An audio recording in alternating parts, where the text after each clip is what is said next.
माता सद्गुरु भगवान सतहरिराम बापानी जय। जगज्जननी जगदम्बा सतमा मणिमानी जय।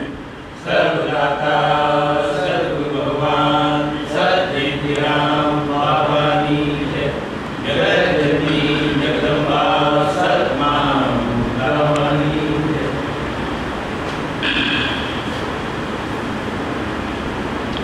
આપણે ભક્તિ માર્ગની અંદર સાધનામાં આગળ વધીએ એમાં જે બાધારૂપ થાય, આવરણરૂપ થાય એવા જે દુર્ગુણોને વહેલી તકે ત્યાગી દેવા, સાચો ત્યાગી છે। રાજપાટ છોડી દેવું એ ત્યાગ નથી। તો એવા ઘણા બધા સમજુ જ્ઞાની પુરુષો છોડીને આવેલા જાત। જનક રાજાએ જુઓ, રાજ નથી છોડ્યું, પણ આપણને ભક્તિમાં જે અવરોધ રૂપ થાય, જે અડચણ રૂપ થાય, ભક્તિ કરતા જે આપણને રોકે એવા પછી કોઈ દુર્ગુણ હોય, એવી આપણી ગેરસમજ હોય, એવા આપણા વિચારો હોય, એવું આપણું મન કે બુદ્ધિ હોય, એવી દ્રષ્ટિ હોય કે એવું કોઈ કર્મ હોય એનો ત્યાગ કરવો, આ સર્વશ્રેષ્ઠ ત્યાગ છે, ઉત્તમમાં ઉત્તમ। તો એ શું?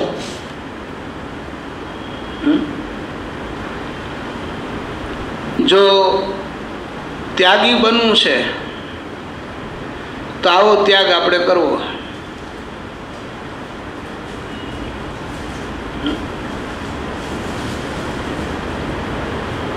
પાછું કહું તો આપણા મનથી, બુદ્ધિથી, ચિત્તથી, ઇન્દ્રિયોથી, કર્મથી જે ભક્તિ માર્ગની અંદર અડચણરૂપ થતા હોય એવા દુર્ગુણોનો ત્યાગ કરવો।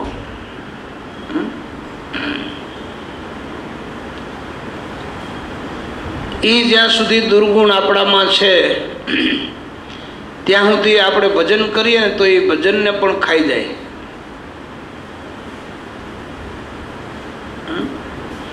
એ મહામાયા છે, મોટામાં મોટી માયા। એ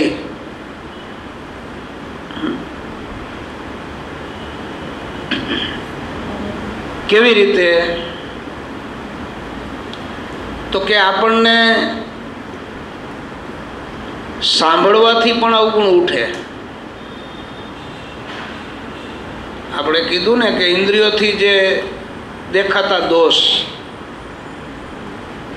સત્સંગ સાંભળવાથી આપણને સરખું સંભળાય નહીં, અને સંભળાય પછી તરત એ સમજી શકાય નહીં, એટલે આપણને દોષ પેદા થાય। પણ એ દોષ આપણને ઉત્પન્ન થાય એ એક સ્વાભાવિક છે। સદગુરુ માટેની વાત કરું છું કે આપણને જ્યારે સદગુરુ પ્રત્યે આવું થાય એ બધું કાઢી નાખવું, ન સમજાય ને તોય સાંભળીએ એટલે આપણને ક્યારેક એવું પણ થાય કે ગુરુ મહારાજ આમ બોલ્યા હોત તો સારું હતું, આવું કેમ બોલ્યા છે? એ એવું સાર અસારનો નિચોડ કાઢવામાં આપણી અંદર દોષ દ્રષ્ટિ ન ઘૂસી જાય એનું ધ્યાન રાખવું।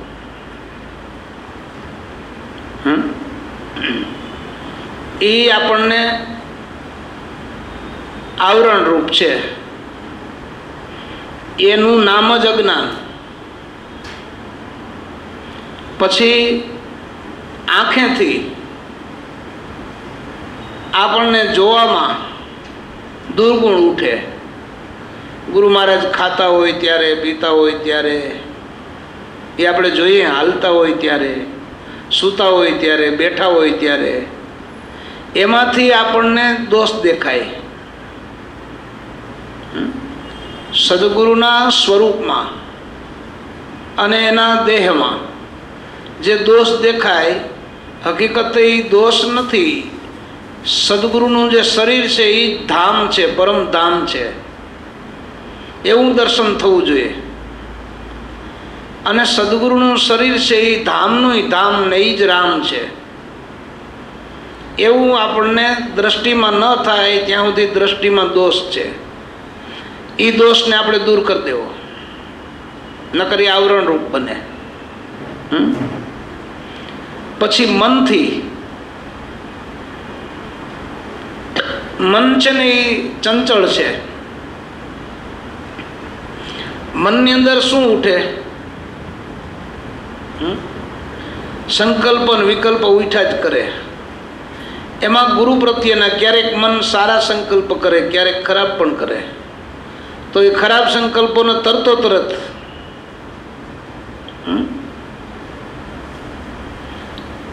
જેમ ઘરમાં આગ લાગી હોય તો પહેલાં આપણે એ કામ કરીએ કે ઘરમાંથી જે કંઈ બચે પહેલાં તો એમ નક્કી કરીએ ઠરે એટલું ઠારી નાખવું છે.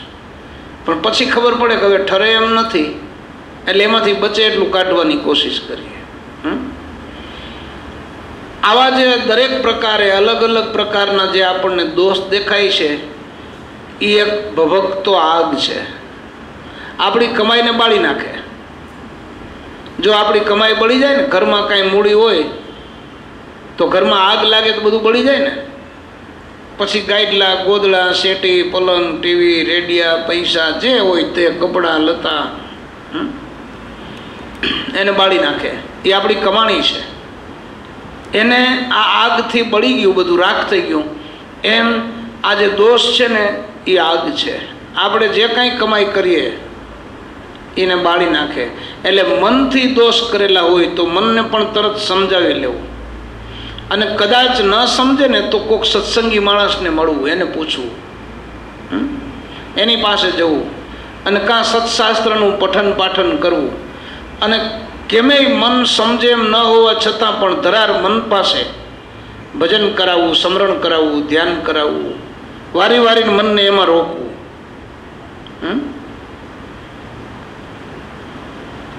બુદ્ધિથી પણ સદગુરુ પ્રત્યેની વાતોના, એના કાર્યોના કે એના સ્વરૂપના જે નિર્ણયો લેવાતા હોય, એ નિર્ણયમાં જ્યારે ખોટો નિર્ણય આવતો હોય તો એને કાપી નાખવો. બોલવામાં જો ઘણા લોકો વાતો કરતા હોય પણ વાત કરવાની રીત એવી હોય, વાતની અંદર જ્ઞાનસભર હોય, પણ સાથે સાથે તર્ક હોય, વિતર્ક હોય, સ્વાર્થ હોય, અને એમાં પોતાનું કર્તાપણું પણ હોય.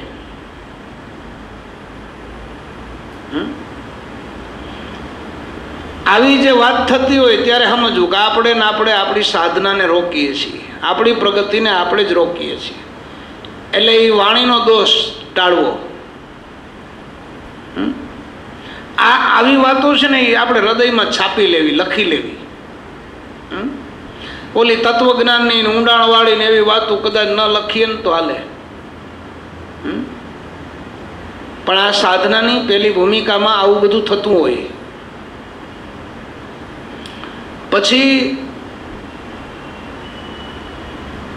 વાણીમાં આપણે બોલવામાં કેમ ઊભા થઈએ ત્યારે, બેસીએ ત્યારે, થાકી ગયા હોઈએ ત્યારે, સૂઈએ ત્યારે, પાછા ઉઠીએ ત્યારે, ખાવા બેસીએ ત્યારે, એક આપણા દેશની એક આપણી સંસ્કૃતિ છે કે એ વખતે આપણે નામ લઈએ. હાલતા થઈએ ક્યાંક જવું હોય તો હે ભગવાન, હે રામ, શ્રી કૃષ્ણ, જે કાંઈ એ નામ લઈએ ને આપણે. પણ આપણે ગુરુદેવનું સ્મરણ કરાય સાધકે, એમાં રામ, કૃષ્ણ, શિવ, બ્રહ્મા, વિષ્ણુ, બધા દેવો બધા એમાં રાજી છે. એનો અર્થ એવો નથી કે એનું નામ લીધું તો જ વૈદું, પણ એ બધાય પણ માની લ્યો તમે હે રામ, હે રામ, હે રામ કરો, અને પછી હે ગુરુદેવ એમ કરો, તો એમાં આ બે વાતમાં રામ કઈ વાતમાં રાજી થાય? હે, સ્વયં રામનું આપણે નામ લેતા હોઈએ અને પછી ગુરુદેવનું નામ લેતા હોઈએ, તો બે વાતમાં પેલા રાજી રામ કેમાં થાય? તો કે ગુરુદેવનો જો મુખમાંથી શબ્દ ઉચ્ચાર થાય તો રામ રાજી થાય. એટલે ઈ પણ એક પ્રકારનો સાત્વિક અને ધાર્મિક દોષ છે. આવા દોષોને આપણે ટાળવા.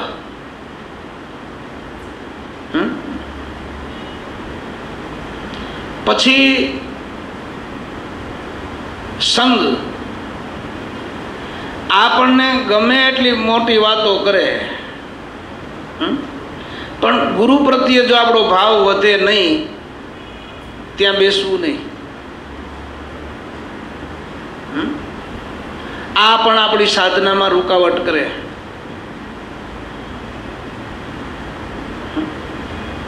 દરેક જગ્યાએ કંઈક ને કંઈક તકલીફ તો હોય જ છે. આપણા ઘરમાં બે જણા હોય તો એમાં તકલીફ હોય, ભાઈ ભાઈમાં હોય, પતિ પત્નીમાં, બાપ દીકરામાં, બધે હોય, ધંધામાં, વ્યવહારમાં, મિત્રમાં. પણ એમાં જેમ આપણે દુર્ગુણોને ટાળી અને જતું કરીએ છીએ, એમ આપણે આપણી આ સાધનામાં ટાળતું જવું, તો કામ થઈ જાય. પછી જ્યાં સુધી આપણને સદગુરુની વાતમાં, સદગુરુની મૂર્તિમાં, કે એના ભજન ધ્યાનમાં, કે એના સત્સંગમાં, કે એના કાર્યમાં દોષ દ્રષ્ટિ દેખાય છે, ત્યાં સુધી આપણી સાધનાને એ બધા દોષ ભૂસી નાખે છે. આપણે આગળ ન વધી શકીએ. એટલે વારંવાર મનને પાછું વાળીને મનને શીખવાડવું. જે આપણે પ્રગતિ કરવી છે ને એમાં એ આડો આવે છે. આપણે ચા પીતા હોઈએ, કે દૂધ પીતા હોય, કે આપણે જમતા હોઈએ, કે કોઈ પણ વસ્તુ ખાતા પીતા હોય, એમાં કચરો પડે તો આપણે શું કરીએ? કાઢી નાખીએ. પણ એમાંય જો કચરો એવો કોઈ પડી જાય કે જેનાથી આપણે બીમાર પડવાના છીએ, તો આખું ભાણું છોડી દઈએ.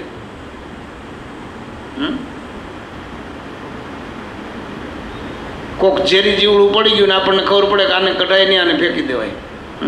નકર કદાચ માંદા પડીએ કે વધારે ઝેરી હોય તો મરી પણ જવાય. એમ આપણી અંદર જો આવા કચરા કરે તો આપણને શું કરે? એ માંદા તો નાખે જ ને. શરીર માંદું થાય ને એ વહેલું હાજું થાય દવાથી, પણ મન માંદું પડે ને પછી હાજું ન થાય. મનનો રોગ આપણે કહીએ ને, માનસિક રોગ. માનસિક રોગ એટલે ખાલી ગાંડું થવું, પાગલ થઈ જાય છે માણસ, એટલો જ માનસિક રોગ નથી. સતત ટેન્શન, સતત ચિંતાઓ, ભય, આ બધું મનમાં હોય, એ પણ એક માનસિક રોગ જ છે. એ આવા કચરાઓથી થાય છે. રોગ કેનાથી થાય છે? એ મનના રોગ શેનાથી થાય છે? તો આવું જોવાથી, આવું સાંભળવાથી, આવું બોલવાથી, આવું કરવાથી એ માનસિક રોગ ઊભો થાય અંદર. શારીરિક રોગ છે એ ખોરાકથી ઊભો થાય. અને જે બુદ્ધિમાં તર્ક અને વિતર્ક અને કુતર્ક જે આવે, બુદ્ધિ જ્યારે બીમાર પડે ત્યારે એ કુસંગ હોય તો થાય. તરત એ કોકની વાત, નબળી વાત સ્વીકારી લે જવું તમારે, એટલે કુતર્ક આવે. એટલે બુદ્ધિબેન પણ માંદા પડે,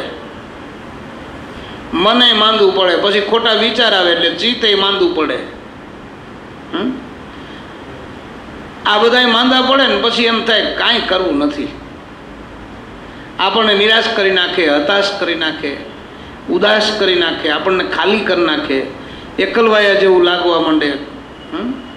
પણ જ્યારે આપણે આ બધા કચરાઓને કાઢતા શીખી જઈએ સત્સંગથી, સમજણથી, તો આપણી સાધના છે ને એ એકદમ સ્પીડમાં હાલે. અનુભૂતિ કરવામાં બહુ ઝડપ થાય. એટલે ભક્તિમાં આપણી સાધનામાં અડચણરૂપ જે વસ્તુ આવે એને ત્યાગવી, એનું નામ ત્યાગ. જુઓ, નરસિંહ મહેતાએ પણ કીધું ને કે નારાયણનું નામ જ લેતા વારે એને તજીએ.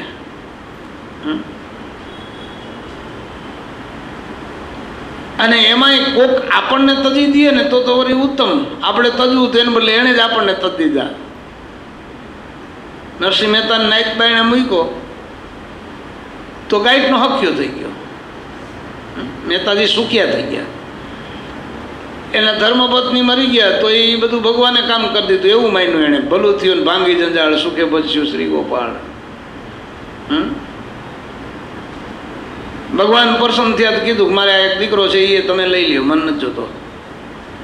બધું સમેટી લીધું. લ્યો હવે તો કે હવે બસ તમારા કીર્તનિયા ગાવા, કરતાલું વગાડવીને ભજન ગાવાનું, ગુણ ગાવા છે.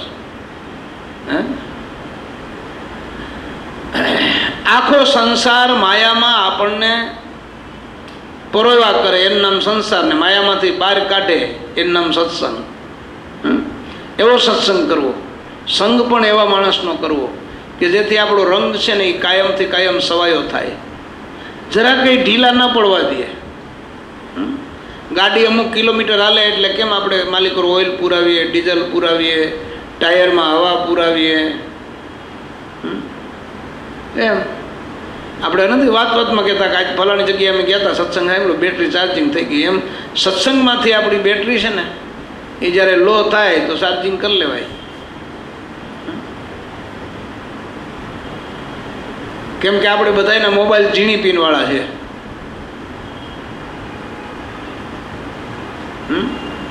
ઝીણી એટલે કઈ પિન? તો કે આપણને જે આ નામ મળ્યું છે ને એ ઝીણામાં ઝીણું છે. એ નામની વાતો એકબીજા મળીને કરી લઈએ, વચનની વાતો એકબીજા મળીને કરી લઈએ, ગુરુ મહિમાની વાતો એકબીજા મળીને કરી લઈએ. કામ ભલે ગમે એટલું કરીએ પણ આખો દી સત્સંગની વાતો મગજમાં ઘુમરાયા કરવી જોઈએ, ગુરુની મૂર્તિ મગજમાં રહીમાં કરવી જોઈએ. તો આપણો જે નશો છે ને એ તૂટે નહીં, ભાવ તૂટે નહીં. હાવ સંસારની પાછળ, મોજ શોખની પાછળ આપણે પાગલ ન થઈ જવાય. આપણે બહારગામ ગયા હોય તો કેમ, કોઈ વેવાય વેલામાં ગયા હોય, મોસાળમાં ગયા હોય, સસરામાં ગયા હોય તો આપણે કેમ બધું આપણી આબરૂને જાળવી રાખવાની કોશિશ કરીએ, કપડાં જાળવી રાખવાની કોશિશ કરીએ, મર્યાદામાં રહેવાની કોશિશ કરીએ. એમ આ સંસારમાં રહીને આપણે આપણા ધર્મને, આપણી રહેણી કરણીને જાળવી રાખવાની કોશિશ કરાય. અને સતત સદગુરુનું રટણ આપણને ચાલુ હોવું જોઈએ. સુરતા એમાં ને એમાં રચ્યા કરતી હોય બસ, તો એક દિવસ આપણને છે ને આપણી સાધનામાં સંપૂર્ણપણે સફળતા મળે. નકર ઘણા વર્ષો થઈ જાય પણ સાધનામાં સફળતા ન મળે. ભલે ને કામ ગમે ત્યાં કરીએ, આપણે ત્યાં એક ધૂન પણ ગવાય છે. રાતે નિંદ્રા દિવસે કામ, ક્યારે ભજશું શ્રી ભગવાન, એવી કંઈક ધૂન ગવાતી હોય, બાયું ગાતી હોય. પછી એનો જવાબ આવે, રાત્રે નિંદ્રા દિવસે કામ, ક્યારે ભજશું શ્રી ભગવાન, એવું આવે ને. તો કે રાતે નિંદ્રા દિવસે કામ એ તો બરાબર, પણ હાથે કરશું ઘરના કામને, મુખે ભજશું શ્રી ભગવાન. કામ તો હાથેથી કરવાનું છે ને, મોઢેથી ક્યાં કરવાનું છે? આપણે 5 કિલો વજન ઉપાડો ક્યાં કંઈ થોડું વરા ભગવાનની જેમ દાઢમાં પૃથ્વી ભરાવીને ઉપાડીને બહાર લઈ જાવીશ. એ તો હાથેથી કરવાનું છે. કોઈ સંતે એમ પણ કીધું, સંસારમાં સરસો રહે મન રાખ મારી પાસ, અર્જુન ગીતામાં છે. એમાંય જો ડગે નહીં તો જાણો મારો દાસ. આપણે સંસારમાં છીએ, સંસાર છોડીને ક્યાંય ભાગી જવું નથી, પણ મન ભગવાનમાં હોવું જોઈએ આપણું. મન જ્યાં સુધી ભગવાનમાં નથી ત્યાં સુધી ભક્તિ ન કહેવાય. આપણે સૂઈ ગયા હોઈએ ને અને ઊંઘમાં પછી સપનું આવે ને તોય સૂતા ન કહેવાય. કહેવાય પણ હવે એ આપણને ઊંઘ આવી ગઈ હોય ઘસઘસાટ ને ઊંઘમાં પછી આપણને સપનું આવ્યું હોય અને એ સપનામાં આપણે બધું જોતા હોય ને એ ટાણે કોકનો ફોન આવે એટલે આપણે એમ કંઈક હું સૂતો હતો. એ સૂતા નથી, આપણે સપનામાં હતા. એવી રીતે આપણે આપણા કામની અંદર જેમ આપણે આપણી ઊંઘમાં પણ જાગૃત નથી હે એમ આપણે આપણા ધંધામાં પણ આપણે જાગૃત નથી, આપણે ભજનમાં પણ જાગૃત નથી. એટલા માટે સંતો આપણને એ શીખવાડે કામ કરતાં કરતાં પણ ભગવાનમાં ચિત્ત હોવું જોઈએ આપણું. અને એવું ભૂલે ચૂકે જો એમાં ચિત્ત રહીએ, ગુરુ મહિમામાં ચિત્ત રહીએ, ગુરુ પ્રત્યેનો અથાગ પ્રેમ વધારે જવો. ભલે સમાજ કે લોકો ન માને તો કાંઈ નહીં, એ તો ક્યારે માને? તમે આંબાનું ગોટલું વાવો ને ત્યારે એની સામે કોઈ જોવા ના આવે. આંબો જબરજસ્ત થઈ જાય તોય કોઈ જોવા ના આવે, પણ એને ડાલામાં લઈને કેરી વેચવા નીકળો ને ત્યારે બધાય પૂછે કે આ તો કેવું ફળ છે. હા, સમાજને ફળ જોઈએ છે. એટલે સમાજને ફળ જોઈએ છે, એમ આપણને પણ જોઈએ છે. પણ જેમ આંબો કેમ એક ઠેકાણે ઊભો રહીએ છે એમ આપણે પણ એક ઠેકાણે ઊભું રહેવું ગુરુચરણમાં, તો ફળ આવે. અને આવે ત્યારે એક હારે આવે ને. જુઓ, આજ વાવ્યો ને કાલ કેરી આવે એમ નહીં, પણ જ્યારે આંબો મોટો થાય ધીમે ધીમે મોટો થાય, ધીમે ધીમે 2 વર્ષ 5 વર્ષ થાય પછી એક હારે કેટલાય ફળ આવે. કણ વાવીએ ત્યારે એક કણ વાવ્યો હોય પણ એનો ટાઈમ થાય 3-4 મહિના જાય એટલે એક હારે કેટલાય કણ પાકે. એમ આપણી અંદર પણ આવી જ ઘટના બને છે કે આપણે આપણી સાધનામાં જાગૃત રહેવું, બીજું આપણા ધંધામાં જાગૃત રહેવું. આ બેમાં તમે સફળ થાઓ. ધંધો છે ને સતત કર્યા કરવો જોઈએ, સતત મહેનત કરવી, બુદ્ધિથી કામ કરવું, નીતિથી કરવું. હકની કમાણી જેટલી વધારે પેટમાં જાય એટલું સારું. ઘરમાં હકની કમાણી, નીતિની કમાણી જેટલી ખવાય એટલું સારું. બોલવામાં જેટલું સાચું બોલાય એટલું સારું, જોવામાં જેટલું સાચું જોવાય એટલું સારું. જે પહેલાં આપણે વાત કરીને એ બધા ગુણ દોષ છે એ ત્યાગવાના છે. આંખના દોષ, દ્રષ્ટિના દોષ જે આપણે કહીએ ને, કાનના દોષ, નાકના દોષ, જીભના દોષ, હાથ પગના, શરીરના તમામ મન બુદ્ધિ ચિત્ત અહંકારના દોષ, આ બધા દોષોને ત્યાગવાના છે. એને ત્યાગીએ તો પછી આપણને ભજનમાં મજા આવે. આપણે એમ કહીએ કે હાડું કામ કરતાં કરતાં ભજન કેમ થાય? પણ ઘણા લોકો કામ કરતાં કરતાં બીજા વિચાર કરતા હોય, કોઈ ગીત પણ ગાતા હોય, કોકને વાતું પણ કરતા હોય. બસ એમ આપણે એ જ વૃત્તિને, એ જ વિચારને, એ જ ક્રિયાને ખાલી આમ મરોડ આપવાનો છે. હે, તમે સફળ થઈ જાઓ, બાકી કોઈ સાથે આવવાનું નથી. પછી સારું જોવું, સારું સાંભળવું, સારો સંગ રાખવો, સારી વાતો કરવી, આ બધા ગુણ કેળવવા એ ભક્તિના માર્ગમાં, સાધનાની અંદર આપણને આગળ લઈ જાય.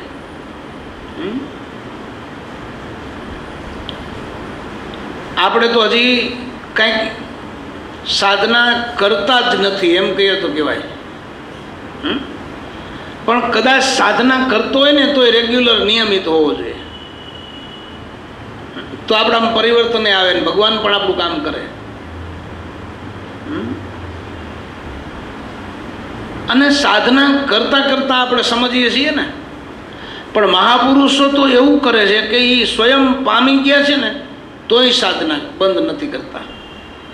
આપણને એમ થાય કે સાંભળવું કેટલું, બોલવું કેટલું, ભજન કરવું કેટલું, સેવા કરવી કેટલી, એમ નહીં. ઓલા તો પામી ગયા છે ને તોય કરે છે, પછી જ મજા આવે.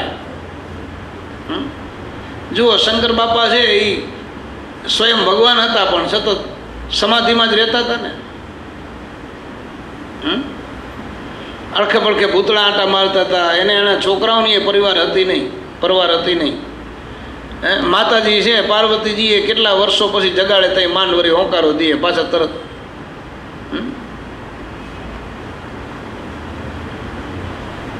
ભગવાન વિષ્ણુ સતત સત્સંગ કરતા, બ્રહ્માજી સતત ગાન કરતા, વેદોનું ગાન કરતા, પઠન પાઠન કરતા. શિવ, સનકાદિક, નારદ, સારદ, શેષ, મહેશ, દિનેશ, ગણેશ આ બધાએ ભગવાનનું જ ભજન કરે, એના જ ગુણ ગાય, એનો જ સત્સંગ કરે, પાછા એ વહીવટ પણ એટલો કરતા હતા. સત્સંગ એવી ચીજ છે કે આપણા બધા કામ પણ સુલભ થઈ જાય અને પ્રગતિ થાય. તમને આનંદમાં કામ કરો અને ટેન્શનમાં કામ કરો એનો કંઈ ફરક ન પડે. એટલે સત્સંગ થી આપણને સમજાય અને આપણા જે દોષ છે એ દોષને ટાળી નાખીએ તો જ આપણી અંદર ઊંડા ઉતરી શકીએ, આપણા સ્વરૂપને નજીક જઈ શકીએ, આપણા આત્મા સુધી આપણે પહોંચી શકીએ. નહીંતર હાલવાનું તો અહીંથી આટલું જ છે ને, નાભીથી બ્રહ્મરંધ્ર સુધી. લાંબી તો યાત્રા કાંઈ છે નહીં. આ 2 ફૂટની યાત્રા છે. આખું વિશ્વ ફરી આવે માણસ. 4 ધામ ને, ગંગા જમના ને, યમનોત્રી ને, ગંગોત્રી ને, કેવું તિરુપતિ બાલાજી ને, સોમનાથ ને, દ્વારકા ને, એમ આપણે બધું જ ભારત દર્શન આખું કરી લઈએ, વિશ્વ દર્શન કરી લઈએ. પણ સ્વરૂપ દર્શન ન થાય ત્યાં સુધી બધું ખોટું. નરસિંહ મહેતાએ કીધું છે, આત્મતત્વ ચીનો નહીં ત્યાં લગી સાધના સર્વે જૂઠી, મનુષ્ય અવતાર તારો એમ એડે ગયો જાણે માવઠાની વૃષ્ટિ ઉઠી. આપણે એ કરવાનું છે. અને એ દર્શન કરાવવામાં સદગુરુ 100% આપણને સહાયરૂપ થાય એમ છે. અને એ સહાય થવા માટે જ આપણને જે અવગુણો છે એ કઢાવે, દોષ કઢાવે. એમાં આપણે કાંઈક તો મહેનત કરવી પડે ને. જેમ બીમાર હોય ને, ડૉક્ટર આપણને ઇન્જેક્શન દે ને અહીંયા, એટલે આપણે આમ ટાઈટ કરી નાખીએ આ ખંભો. આ જો ટાઈટ થઈ ગયો ને, પછી આમ આમ કરી ગયા ખંભાને આમ ફોરો મૂકી દે. આવું એટલું તો હળવું તો મૂકવું પડે ને. તો ઇન્જેક્શન તરત લાગી જાય ને, ઇન્જેક્શન દુખે નહીં. પણ આમ પકડી રાખો તો લોહી નીકળે, પીડા થાય, ઇન્જેક્શન હરખું દેવાય નહીં, અંદર દવા જાય નહીં. એમ સંતો આપણને ફ્રેશ કરી નાખે, હળવા ફૂલ કરે કે ફ્રી રહ્યો. પણ હવે અહંકાર એક એવી વસ્તુ છે, એક અહંકાર છે, દેહભાવ છે, એક સ્વાર્થ છે. સ્વાર્થ તો હાવ ઢીલું મૂકવા જ ન દે. મારું મારું મારું મારું કર્યા કરે. ગુરુ કહે તું કરમાં, અત્યારે ન કર, પછી સમજી જા, પછી કરજે ને જો મજા આવે. એટલે પહેલાં આપણને સહાયરૂપ થવા માટે જ સદગુરુ આપણને કહે ગુણ ને દોષ કાઢી નાખ. આપણને જે શિક્ષક ભણાવે છે શું કામે ભણાવે છે? કાંઈક ડિગ્રી માટે, કાંઈક સુખી થવા માટે. એ જવા ન દે, પિક્ચર જોવા ન જવા દે, ક્યાંય વ્યસનોમાં ન જવા દે, ક્યાંય હરવા ફરવા જેવા કોઈ સ્થળ હોય ત્યાં ન જવા દે, લગ્ન કરવાય ન દે. અભ્યાસ કરો પહેલાં, પછી જ ભણી લીધું, ડિગ્રી મળી ગઈ, સલટી મળી ગયું, ટકાવારી મળી ગઈ, સામેથી જ વ્યવસ્થિત ભણેલો એને ગવર્મેન્ટ જ પોતે પકડી લે. કાયલ તારો આટલો પગાર, તને ફરવા ગાડી, રહેવા બંગલો, તારા નાવા ધોવાના હાબુના બધાય ખર્ચા અમારા, તારે કાંઈ કરવાનું નહીં. તો કેટલું મળે? એમ આ તાકાત છે સ્વરૂપની અને સ્વરૂપને પામવાની સાધનાની.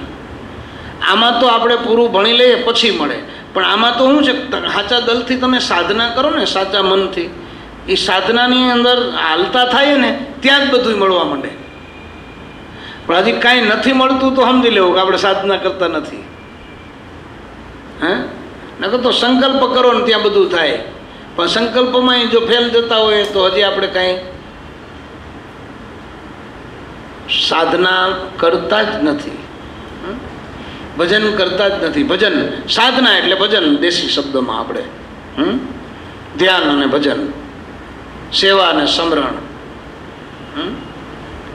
ભગવાનના ગુણાનુવાદ ગાયા કરવા જોઈએ, એમાં ગુલતાન થવું જોઈએ.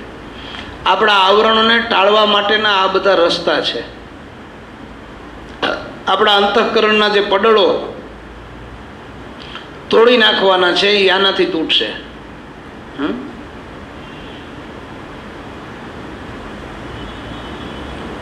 કોઈ સંતે એના સદગુરુને પૂછ્યું હતું કે કઠણમાં કઠણ સાધન કયું?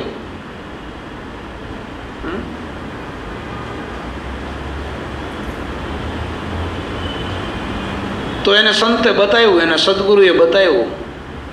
એ કે સદગુરુના ચરણમાં અખંડ વૃત્તિ રાખવી એ કઠણમાં કઠણ. જો એ પરિપક્વ જવાબ છે. નકર કોઈ કે ભાઈ સ્થિર રહેવું અઘરું ને, ભજન કરવું અઘરું ને, સત્સંગ કરવો અઘરો ને, દાન કરવું અઘરું ને, આવું બધું આવ્યા કરે. પણ એમ નહીં. આ અઘરામાં અઘરું છે. સદગુરુના ચરણમાં આપણી અખંડ વૃત્તિ.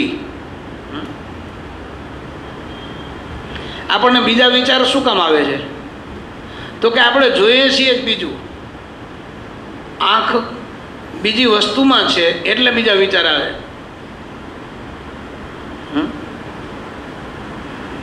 જો આગળ જ કહીએ, જોઈ લ્યો આ દરવાજામાં કેવો સરસ મજાના કલર આમ વળાકવાળા છે, આમ એમાં તમે ખાલી એટલું જુઓ એટલે તરત એના વિચાર ચાલુ થાય.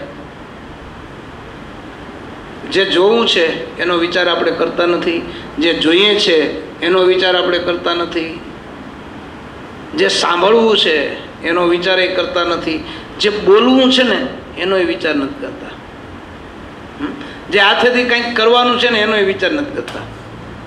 એમ ને એમ કારણ વગરના 5 ઇન્દ્રિયોના મજૂર છીએ આપણે. આટલું સમજાઈ જાય તો આખો ધર્મનું માળખું સમજાઈ જાય. એટલે કબીર સાહેબે પણ કીધું, રેણી માલુમ નહીં સતાર, कलयुग में कहणी के बहुत मजूर, मालूम नहीं रेणी बिन घर दूर. कलयुग में कहणी के बहुत मजूर. કેણી ચારીકોર કહેવાય છે, પણ રેણીમાં રહેવું ને અઘરું છે.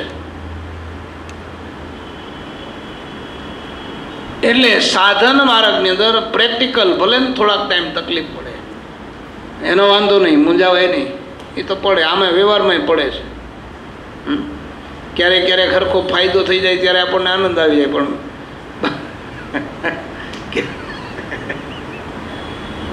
ક્યારેક ક્યારેક બધી ઓરિયાળું ફાયદામાં નુકસાન હોય. આ સતીશભાઈ કહે એમ સમજે, કેમ કે કાયમ 100 રૂપિયા ને 200 રૂપિયા ને 500 રૂપિયા મળતા હોય, ક્યારેક 5000 મળી ગયા હોય ને પછી 28000 મળે ને એટલે એને નુકસાન માને.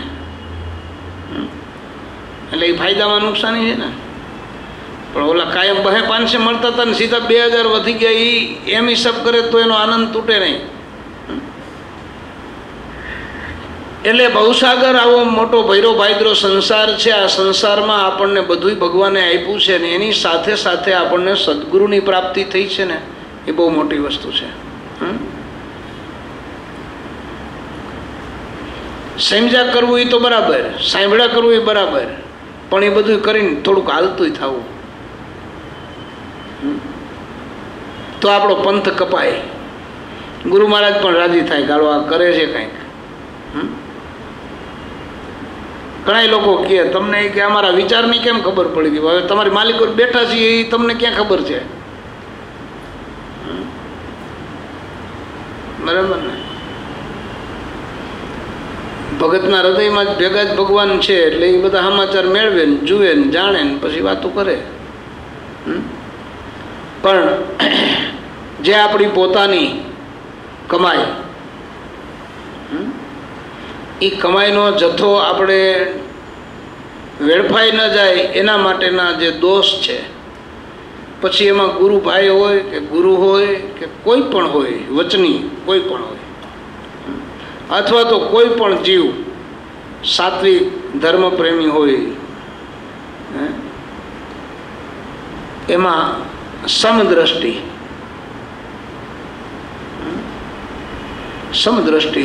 એ ક્યારે આવે તો સત્સંગથી આવે. સમદ્રષ્ટિ થાય ને પછી દોષ દ્રષ્ટિ વહી જાય, ત્યાં સુધી સમદ્રષ્ટિ ન આવે.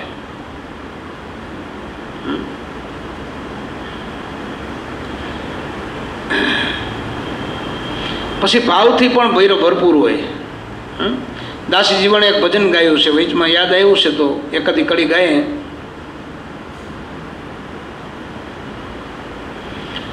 હે જી દયા કરીને મને પ્રેમે પાયો, અન નખ શીખ પ્રગટ્યાનું પ્યાલો મેં પીધેલ છે ભરપૂર, પ્યાલો મેં પીધેલ છે ભરપૂર. આ તું દયા કરીને પાયો છે.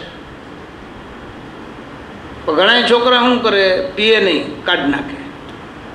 એ હું કાઢી નાખ્યું એટલે હું તો કે જે આપણે વાત કરી, ગુરુ મહારાજે જે વાત કરી હોય એ વાતને બીજા અર્થમાં લઈ જાય એટલે સમજી લેવું આને કાઢી નાખ્યું. પણ જેમ કરી છે એમ જ સ્વીકારી લેવી જોઈએ. દયા કરીને જેને પ્રેમે પાયો, પીતા થઈ ચક્ષુર, પ્યાલો મેં તો પીધેલ છે ભરપૂર. ભાવે ને પ્રીતે પૂરા નર ભેટ્યા, હરદમ હાલ હજૂર રેજી.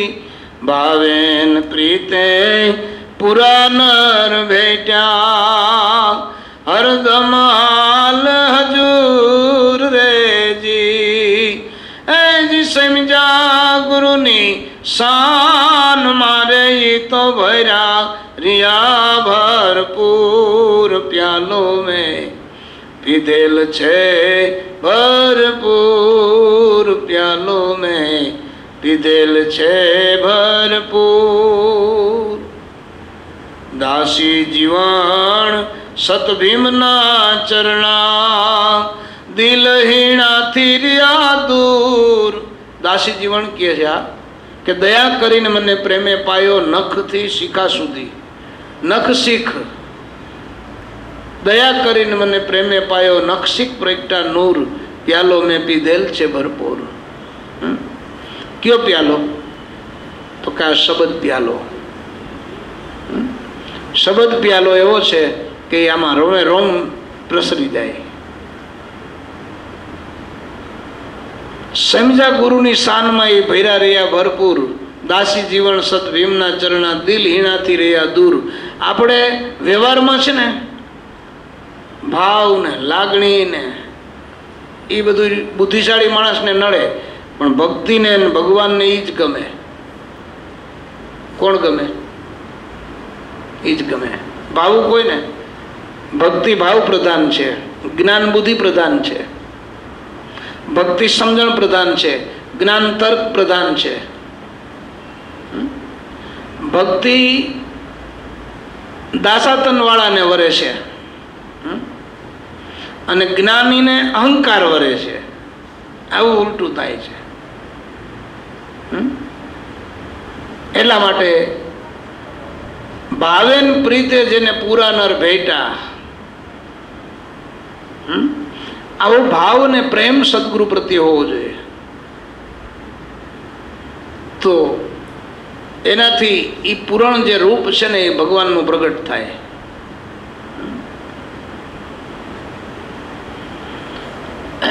અને સાવ આધીન થઈ જાય. ગુરુ સામે બેસવામાં, બોલવામાં, વાત કરવામાં, સમજવામાં સાવ એકદમ નિર્મળ બની જાય, સરળ બની જાય. સમજવાની જિજ્ઞાસા જાગતી જાય. પણ આ બધું ક્યારે? આ ભક્તિ માર્ગની અંદર તો કે આપણે જ્યારે આપણા દોષ આમાં જેટલા ભક્તિ માર્ગની અંદર આવરણ જેટલા છે, જેટલા દોષ છે એને સમજણપૂર્વક દૂર કરતું જવું જોઈએ. આ તો સંતો દયાળુ છે એટલે આપણને સમજાવે.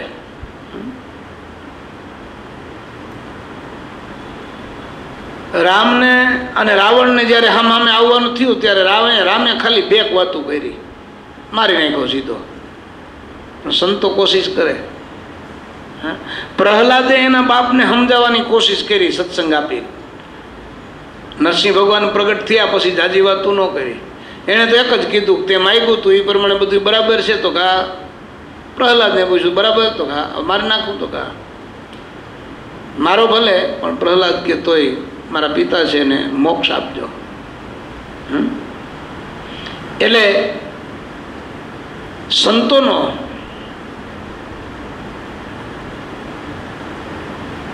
આપણી વૃત્તિમાં એવું પણ હોય છે કે એનો ખરેખર દુરુપયોગ કરીએ છીએ. આમ સદુપયોગ પણ ન કરાય. એની પાસે તો સમજા જ કરાય, સેવા કરાય, એને આપણે ઉપયોગી થવાય. આપણે કહીએ ને યોગી ન થાવ તો કાંઈ નહીં, ઉપયોગી થાવ. પણ કેને ઉપયોગી થવું? તો કે આપણને તો સદગુરુ મળ્યા છે, એને ઉપયોગી થાવ, એના દાસ બનો. આપણે તો હજી ગુરુ પાસે જઈએ, સંતો પાસે જઈએ કે મારા છોકરાને જરાક લગ્ન થઈ જાય તો સારું, ને પરીક્ષામાં પાસ થઈ જાય તો સારું, નોકરી મળી જાય તો સારું, ને આશીર્વાદ દેજો. ને એમાં એ પાછું એ કોકનું, મારા માટે તો કાંઈ નહીં. મને એક જણાને મેં પૂછ્યું, મેં કે આવું બધું તમે કીધા કરો છો? આજે જ એક ફોન હતો, અમારા છોકરાનું જરા કામ છે તેમ છે. મેં કીધું સારું, આશીર્વાદ. વળી તો બીજું નીકળ્યું કે આ એને વહુ નહીં જરા કામ છે, આશીર્વાદ દો. મેં કહ્યું આશીર્વાદ. પછી એને ભાઈનું નીકળ્યું, એને બાપુજીનું નીકળ્યું, એના મામાનું નીકળ્યું, એના સસરાનું. 6-7 કામ એવા નીકળ્યા. પછી મને આવ્યા દાંત. મેં કીધું તમારું આમાં શું? તમારા માટે શું? પછી એને સમજાવ્યું પણ ખરું કે આવું સંતો પાસે મગાય નહીં. સંતો તો આપે, આપણને આશીર્વાદ આપી દે, એમાં ના નહીં. પણ આપણે એમાં આપણી મૂડી કેવી ખોટી વેડફાય. સોનું વેચીને કોડિયું લેવી ને શું છે? સોનું વેચીને છીપલા લેવાના.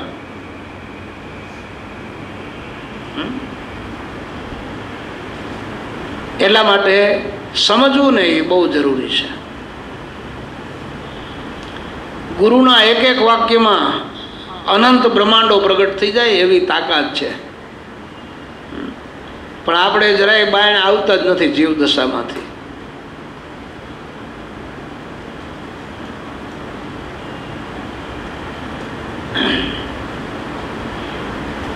ભૌતિક વ્યવહાર કરતા વચનનો વ્યવહાર મોટો છે. આ જગતના લોકલ માણસોની સાથેનો જે નાતો રાખીએ આપણે, એના કરતાં નામની સાથે નાતો બાંધો. નામથી નાતો રખાય, વચન સાથે વ્યવહાર રખાય, અને સદગુરુ સાથે એક તાર રખાય. આપણો તાર ફરવો ન જોઈએ. જરાક ઊંચા નીચું થાય એટલે તાર તૂટી ગયો, સમજી લેવું. જો એ 3 વસ્તુને પકડી રાખીએ ને તો બીજા બધા અવગુણ એની મેળાએ નીકળી જાય, અને આપણી સાધનામાં આવું ટૂંકું બની જાય. આ કેળવવા જેવી, આ વસ્તુ રાખવા જેવી, તો આપણી ભક્તિમાં આપણને ખૂબ જ પ્રગતિ થાય. માલિકોર આત્મા છે ને અંદર, આમાં માલિકોર અંદર આત્મા નાચતો હોય, ગાતો હોય એવું લાગે, બોલે એવું લાગે, અંદર ખખડતો હોય એવું લાગે. તો આવી ભક્તિ કરાય પ્રમાણભૂત. આ કોઈ છોકરાઓની વાત નથી કે ખાલી સાંભળેલી કે વાંચેલી કે ગોખેલી વાત નથી. સંતો કરી અનુભવની વાતો હોય. તો આ માર્ગે આપણે જો જઈએ તો આપણને જ આપણે પૂછી ન લઈએ કે ભાઈ એટલા વર્ષથી આપણો ભેગો આત્મા છે, નથી હું કામ દેખાતો? એ તો સત્ય છે. આત્માને કોઈ અસત્ય કીધો એવો એક દાખલો બતાવો સૃષ્ટિનું સર્જન થયું ત્યારથી અત્યાર સુધીમાં. છતાં આપણને આત્મા નથી દેખાતો, આપણો ને આપણો આત્મા, તો આપણી અંદર કેટલું કપટ હશે, કેટલો મેલ હશે, કેટલા બધા કર્મ આપણને આડા આવતા હશે, વિચાર કરો. અને એ બધું તોડી, કર્મને તોડે, પાપને બાળી અને આપણને સદગુરુ આપણા સ્વરૂપ સુધી લઈ જાય.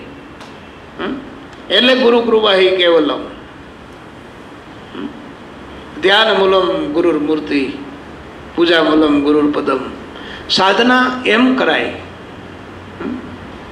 બહાર જો આપણે સદગુરુને જેમ ગમે એમ રહીએ, અને આપણા તરફથી એને આટલું કંઈ ટેન્શન કે ચિંતા ન થવા દઈએ, અને એને આધીન થઈને રહીએ, અને એની સેવામાં, આજ્ઞામાં વર્તીએ, એની ઈચ્છામાં રહીએ, તો અંદર સાધના કરવાની જરૂર જ ન પડે. એ આ પ્રત્યક્ષ સાધના છે. જેની આપણે સાધના કરીએ છીએ એ ડાયરેક્ટ એ સેવા આપણી સ્વીકારવા જ આવ્યા છે. પણ આપણને ગુરુ કહી ન શકે જ્યાં સુધી, જેમ જો આપણે આપણા ઘરના માણસને હુકમથી કહી શકીએ ને, આપણે કેટલો એના ઉપર હુકમ હલાવીએ, આપણી પત્ની ઉપર.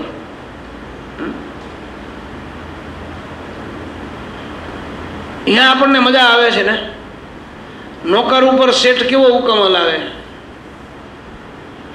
એવી રીતે ગુરુ આપણા ઉપર હુકમ હલાવે તો એ વ્યવહાર આપણો જળવાઈ રહીએ, એ સંબંધ આપણો ટકે, તો સાધના સાચી. અને એમાં જે સાધના છે ને પરિપક્વ થાય. નહીતર અમારે આપણે ઘણી વખત ઓલું ભજન ગાઈએ છીએ ને, જી સંત ભલે સમજાવે એને, એ વેદ પુરાણ વંચાવે મૂર્ખને, બોધ ન લાગે રે, એને સાધુ ભલે સમજાવે. સંત ભલે સમજાવે રે એને, વેદ પુરાણ વંચાવે વંચાવે, એ મૂર્ખને બોધ ન લાગે રે, એને સંત ભલે સમજાવે.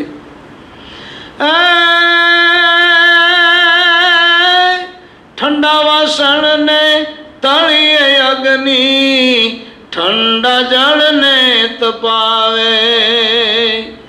ઠંડા વાસણને તળીએ અગ્નિ, ઈ ઠંડા જળને તપાવે.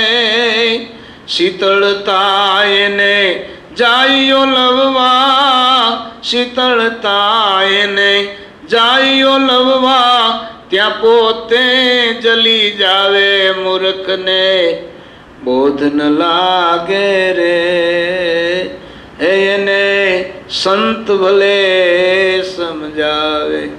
હજી સંત ભલે સમજાવે રે એને, એ વેદ પુરાણ વંચાવે મૂર્ખને, એ બોધ ન લાગે રે, એને સાધુ ભલે સમજાવે.